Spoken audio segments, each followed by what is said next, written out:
One day, I suddenly fell sick and collapsed. Seeing this, my son Jake told my wife Sarah, "Mom, we need to take him to the hospital." Hearing this, Sarah uttered an unbelievable response. "I have a trip planned, so it's impossible." Lately, Sarah has been spending less time at home. It's been about half a year since I took over my father's job. With everything happening so suddenly, I worried I might be making her put up with too much. I desperately tried my best in both work and parenting. But eventually, I reached my limit and ended up in the hospital. After being unreachable for a few days on her trip, Sarah called, and when Jake answered, she asked, "Where's your dad?"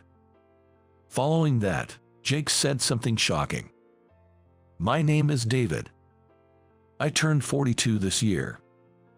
I got married 8 years ago, and a year later, we had a child, living together as a family of 3. I work as a doctor, originally at a university hospital, but I admired my father's dedication as a local practitioner. Half a year ago, when my father fell sick and considered closing his clinic due to his hospitalization, I decided to resign from the university hospital and take over my father's clinic. He was happy about it. This led us to move from our apartment to my childhood home next to the clinic. The building is old. When I mentioned to my dad that we should consider remodeling it eventually, he told me to go ahead as we pleased. Even after the transition to my generation, the local community continues to rely on us, and I find my work fulfilling every day. Our child is a boy named Jake. I'm the one who chose his name. I want him to grow up to be a well-grounded and reliable person.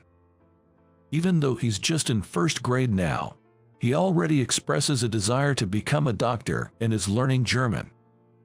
Jake has far exceeded my expectations, becoming a very dependable son. Though he acts more mature than his age to the point of concern, seeing him covered in mud while playing in the park is a comforting reminder that he's still very much a child. My wife Sarah is beautiful but capricious. Lately, it's been troubling that she's not very willing to help with household chores or parenting. In the beginning of our marriage, we shared household duties and both engaged in parenting, but for the past 6 months, she has hardly been involved at all. Sometimes, she'll take Jake to the convenience store, but it's always me who takes him to parks and other play areas. I don't mind that, but since we've had fewer family outings recently, I suggested we all go out today. "Hey, we haven't been out together much recently. How about we go out next weekend? You haven't been spending much time with Jake, have you?" "It can't be helped because I'm busy. Jake wants to go to the movies. How about we go together on weekend? After that, we can have dinner at a restaurant." "The movies, huh?" Sarah checked her phone briefly before replying. "Well, I guess that's fine. I don't have any plans." "Great. Jake will be so happy. Thank you. I'm going to take a bath and head to bed." "Okay, got it." Sarah left the living room with her phone. I really want to talk more with Sarah. I want to go out and do things together like we used to. We used to talk about the future and go out together. But today was good. I'm honestly surprised because she usually declines my invitations. But I was so happy she agreed that I immediately told Jake, who was in his room. "On weekend." "Jake, are you ready?" "Yes, all set. I'm ready anytime." "Great, we're just waiting on Sarah." "Jake, where's Mom?"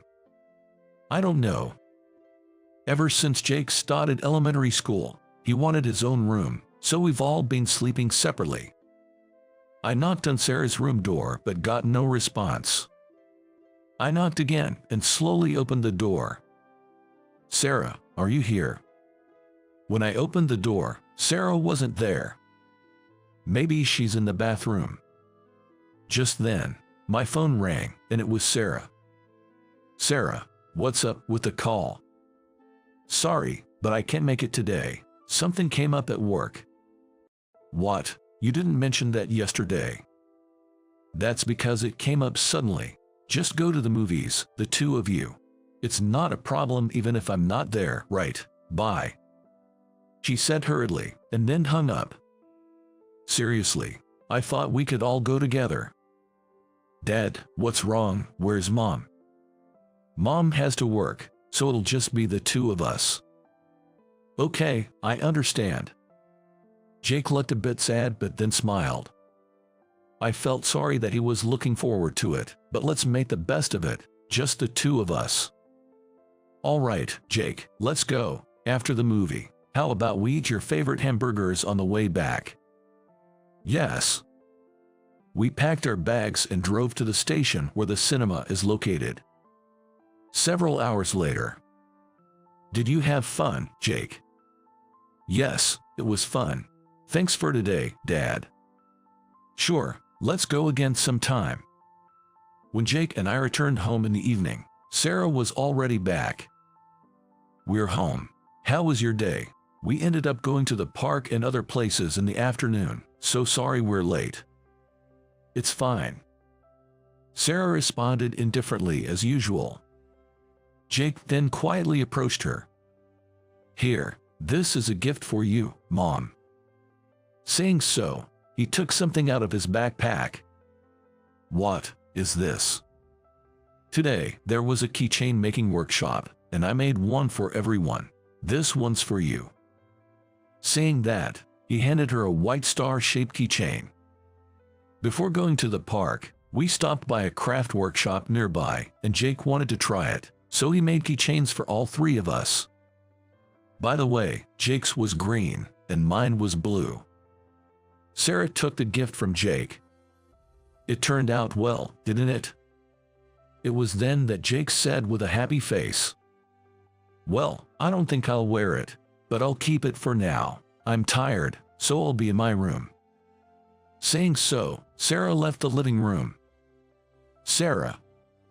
I couldn't stand her manner of speaking and followed her. Sarah, wait. Jake made it with so much effort. You shouldn't speak like that. I said in a voice that Jake couldn't hear. I didn't say I didn't want it, did I? Sarah, can't you spend more time at home? There are things I want to talk about. I've told you before, I don't want to stay in this old, moldy place. Why did you quit the university hospital? That's because. I tried to talk, but Sarah locked herself in her room. Sarah seems to dislike the fact that I decided to move here. I begged her to come, and now we're here. I understand that I'm asking for her patience, and I want to discuss it, but this is the situation we're in. Even if she doesn't like it, she didn't have to say that about something Jake worked hard to make. With mixed feelings, I returned to the living room where Jake was. Maybe I should have chosen something different for Mom. Jake seemed a bit down. Jake, Mom is just tired from work. I will put it on my work bag. What about you, Jake? I think I'll put it on my backpack. Jake smiled brightly. Sarah's attitude must make him feel lonely. It wasn't like this before. It feels like she's become more distant since we moved here. This can't go on. I need to have a proper talk for Jake's sake. A few days later, when I finished work and returned home at night, Jake was waiting while watching TV. Sorry I'm late, Jake. I got caught up talking with a patient. I'll make dinner right away. Dad, how was your day? It's okay. Oh, I folded the laundry for you. Wow, thanks, Jake. Jake often takes the initiative to do things like laundry and vacuuming. I only let him cook when I'm with him, as it's still dangerous for him to do it alone. Jake is really becoming responsible. Dad. Oh, sorry, I'll get ready now. I can help you, too. After putting down my things, Jake and I started preparing dinner together. What do you want to do tomorrow, Jake? I have the afternoon off, so we can do anything you like. All right, I'll think about it. Good. Tomorrow is Jake's birthday. Sarah should definitely know. I emphasized it again yesterday, telling her to buy the gift for Jake, so it should be fine. Of course, I've prepared something too, but I'm worried if he'll like it. The next morning, Sarah must have come home late last night again. I can hear some noise from her room, so she must be there. I knocked twice. When she responded in a low voice, I opened the door to find her still in her pajamas, holding her cell phone. What? I'll be working until noon, so please take care of Jake. And did you get him a birthday gift? Also, don't forget we're going out in the afternoon.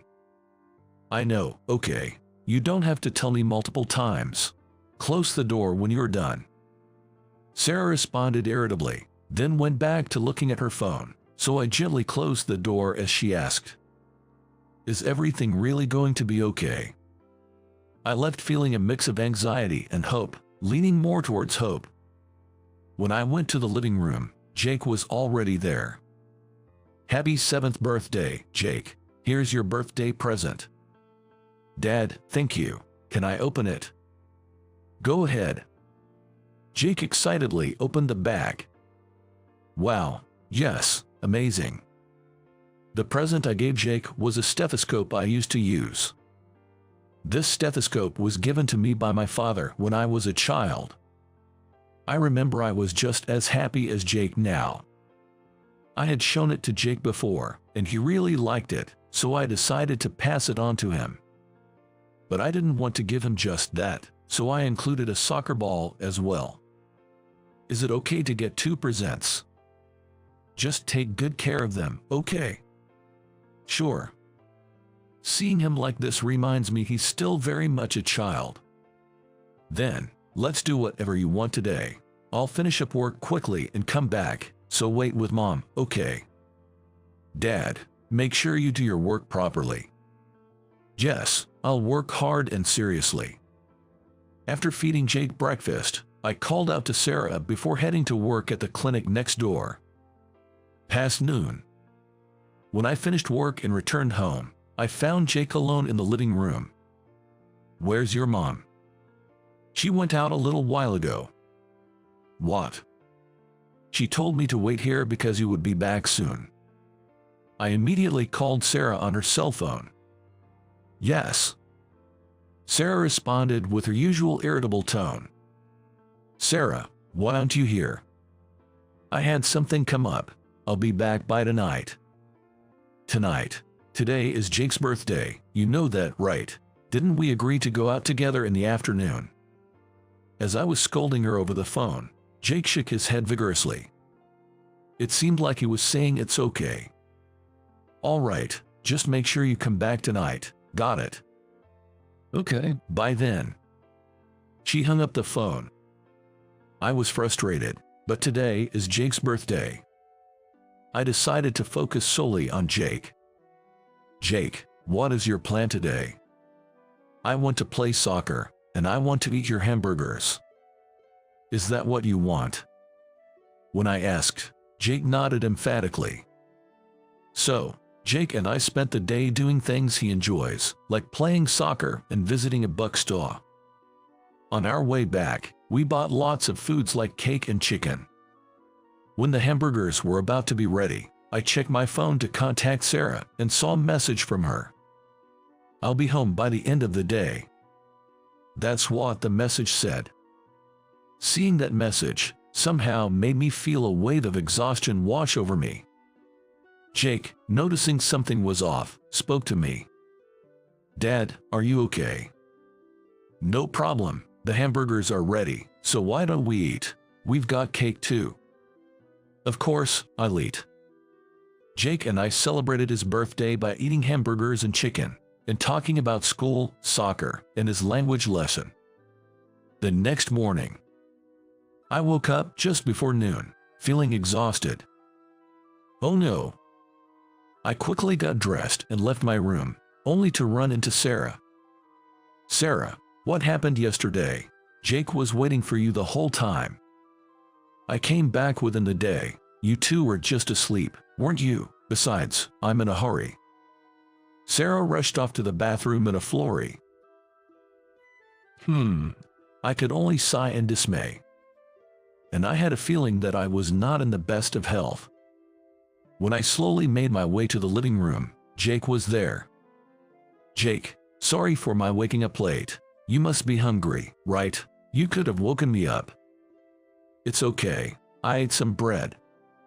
"Is that so? Sorry." I felt guilty towards Jake. This had never happened before. I was about to make some coffee, pouring water into the pot to boil, when it happened. My vision blurred, and I felt so dizzy I couldn't stand. At that moment, I dropped the mug I was holding, and it shattered loudly on the floor. "Dad, are you okay?" The moment I heard Jake's voice, I collapsed. Dad, are you okay? Dad."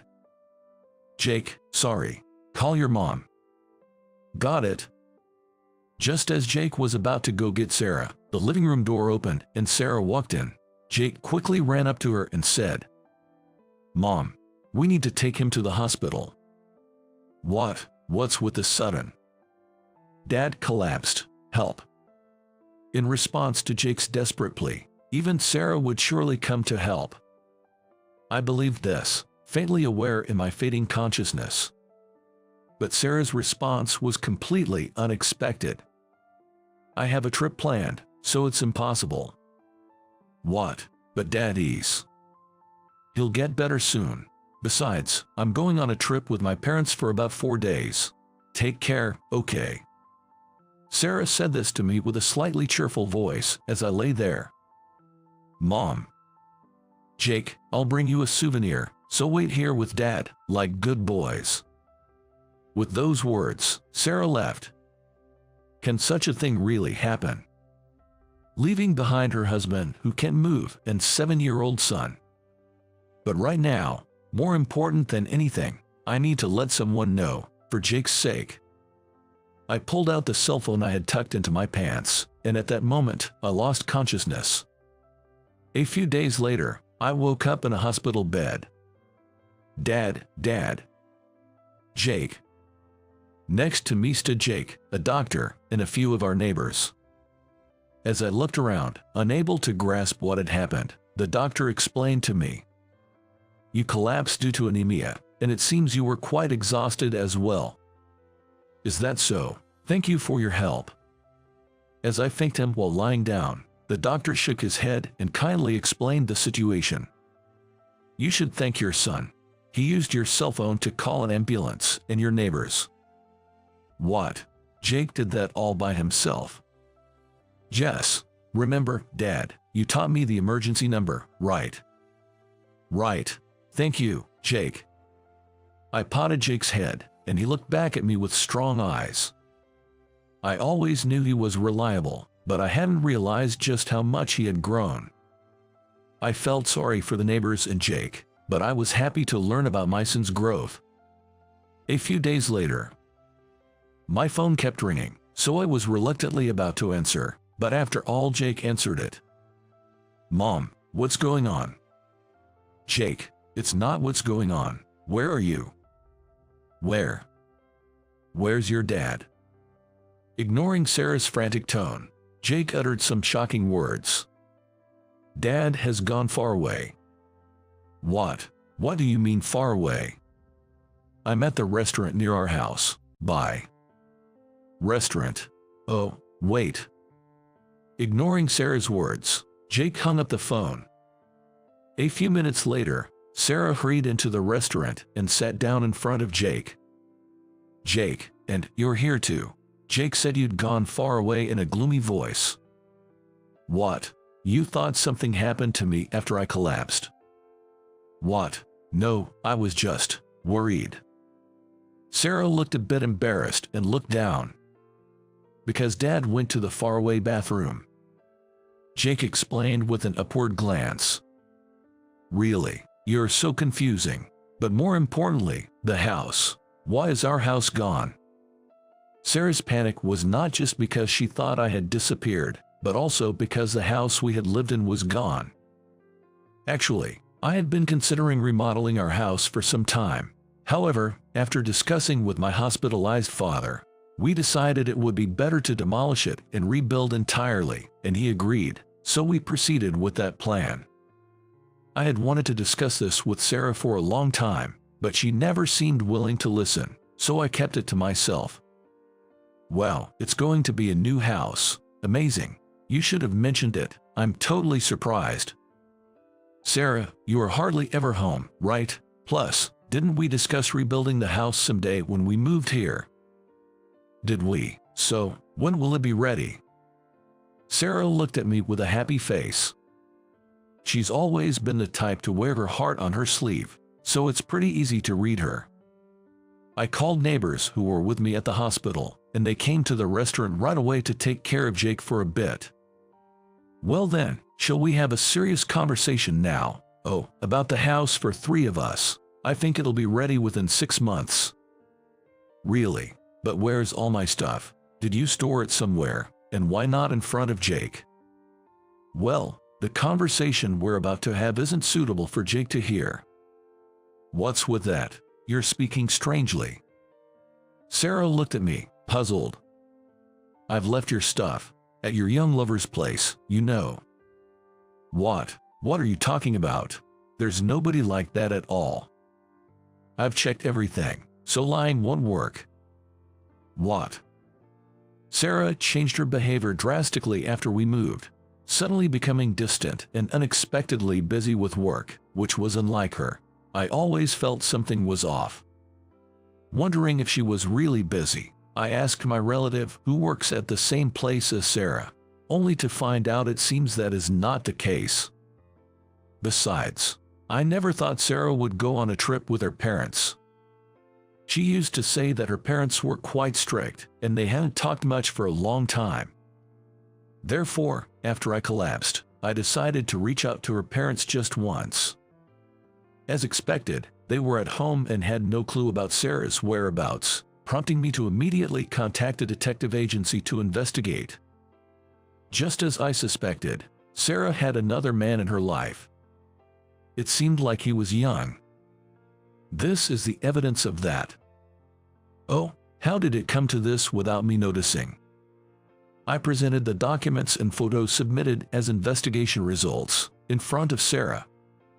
There was no way she could talk her way out of this. Seemingly thinking the same, Sarah deeply apologized. I'm so sorry. I lost my way. I promise I won't do it again. Please forgive me, okay? We're a married couple, you know. What are you talking about? You guys were together when your husband fell sick and even on Jake's birthday, right? Let's get divorced. A divorce? Wait. But didn't you just say we were building a house for the 3 of us? That includes me, right? Indeed, we were in the process of building a house for 3 of us. But Sarah wasn't included in that plan. When I said 3 of us, I meant me, Jake, and my dad. What? No way. The change in environment was really stressful for me. Yes, it was because of stress. You'll forgive me, won't you? Sarah sat beside me and, without caring about the eyes around us, she cozied up with a sweet, pleading voice. While it's true that I changed our environment, that's no excuse for betraying your family. I handed Sarah the divorce affidavit and said, sign here, now. I'll demand compensation from both of you, and I'll take custody, so I'll be asking for child support too. If you don't agree, I'm prepared to take this to court, whatever it takes. No way. Understanding I was serious, Sarah, with tears streaming down her face, signed the document with shaking hands. Soon after, we officially divorced, and I was able to secure child support. Sarah found it difficult to stay at her job after this incident became known at her workplace, leading to her resignation. With nowhere else to go, she turned to the young man, but the man, furious about being sued for compensation because of her, kicked her out along with her belongings. Unable to secure a full-time job, Sarah now juggles part-time jobs, living quietly in an old apartment. I know this because Sarah insisted on giving Jake a birthday present, so I arranged a meeting at a restaurant. Just a month later, she looked completely different, her hair unkempt and her frame even thinner. Jake, sorry I'm late. Happy birthday. With those words, Sarah handed over the gift, and Jake silently accepted and opened it. Inside was a black bag. "Do you like it? You're in elementary school now, so I chose something a bit more mature," Sarah asked in a soft voice, to which Jake replied loudly, "I don't think I'll use it, but I'll keep it." "What? Oh, Jake." "Dad, let's go home." "All right, let's go." Sarah was stunned by Jake's unexpected response. Jake and I left the restaurant, leaving Sarah behind. A husband and wife are originally strangers to each other. When two such people marry and have children, living together, there will inevitably be many things that don't go as planned. This made me think anew that couples and families must help each other to continue. 6 months later, our new home was completed. My father was discharged from the hospital and seemed to be in good health. Wow, it's beautiful. Yes, I'm glad we decided to build a new house. From now on, it will be just the 3 of us men living together. There might be challenges, but believe we can live by supporting each other and working together. All right, I got to keep working hard. Go for it, Dad. Around Jake's neck hung the stethoscope I had given him, a symbol of encouragement.